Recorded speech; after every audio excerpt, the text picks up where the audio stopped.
In today's video, I'm going to talk to you about how long your video should be.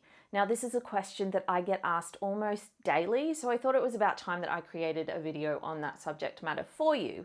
And to help me out with this, I am bringing in a little bit of a case study that was done by Wistia, which is a video hosting company similar to that of Vimeo.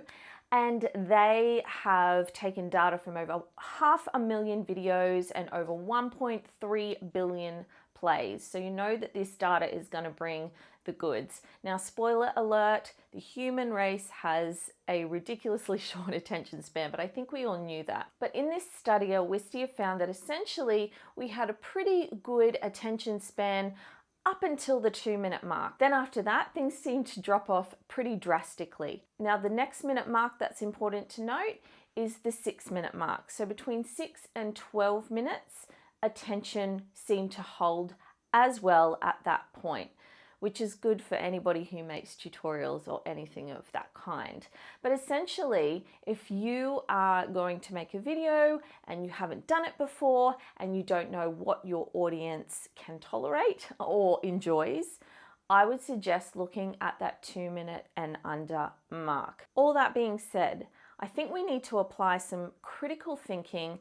Otherwise, I could have just given you the study for you to read and make up your own mind. So I have 3 questions for you to determine how long your video should be. My first question to you is, what type of content are you creating?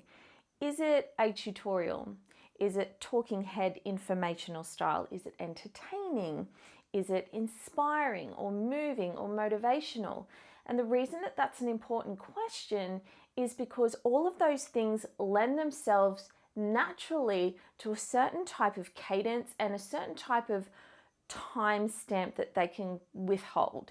So for example, if I'm teaching you how to do something and it's a 15-step process, you're probably going to sit with me for 12 or 18 minutes or even longer, depending on how intricate that tutorial is. However, if I'm just standing here talking to you like this, you may have a much lower tolerance because maybe my voice gets annoying. I'm not showing you anything super practical that you need to copy or write down. It's just information for you to remember and then apply to yourself. But also if you decide to create something inspiring or something motivational, perhaps there's more of a storytelling element to that, and therefore we're willing to sit through something a little bit longer again because a story has a narrative.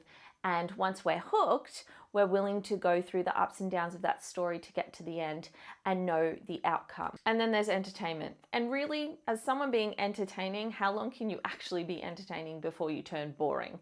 So maybe that lends itself to, say, a shorter attention span. So think about what type of content you're creating and think about whether or not you need an 18-minute video or maybe a 2 or 3-minute video. My second question for you is, what platform are you creating your video for? And the reason I ask that is because it's super important that you know how your video is being received.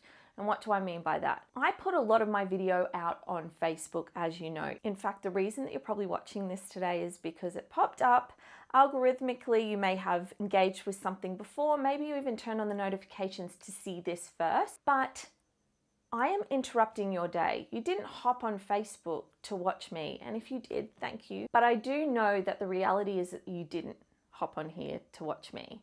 You hopped on here to see what was going on, to see if anyone had liked your status, commented on your status, maybe even came on to check your business page. But I am essentially interrupting what you are doing. And therefore, your willingness to commit to me and my video is probably not that great because you didn't seek me out.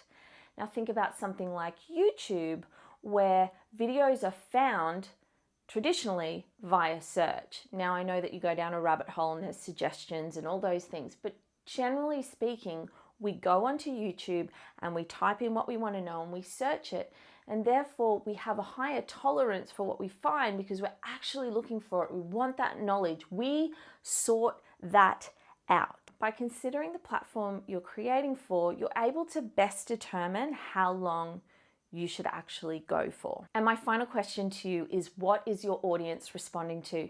Now, if you're not already making video, this question is a little bit redundant, but bear with me. By creating video again and again, over time, you begin to see how long people's attention spans are. There's a whole bunch of other factors that come into play as well, like maybe your topic, maybe your information, maybe what you do with the video in order to keep it engaging.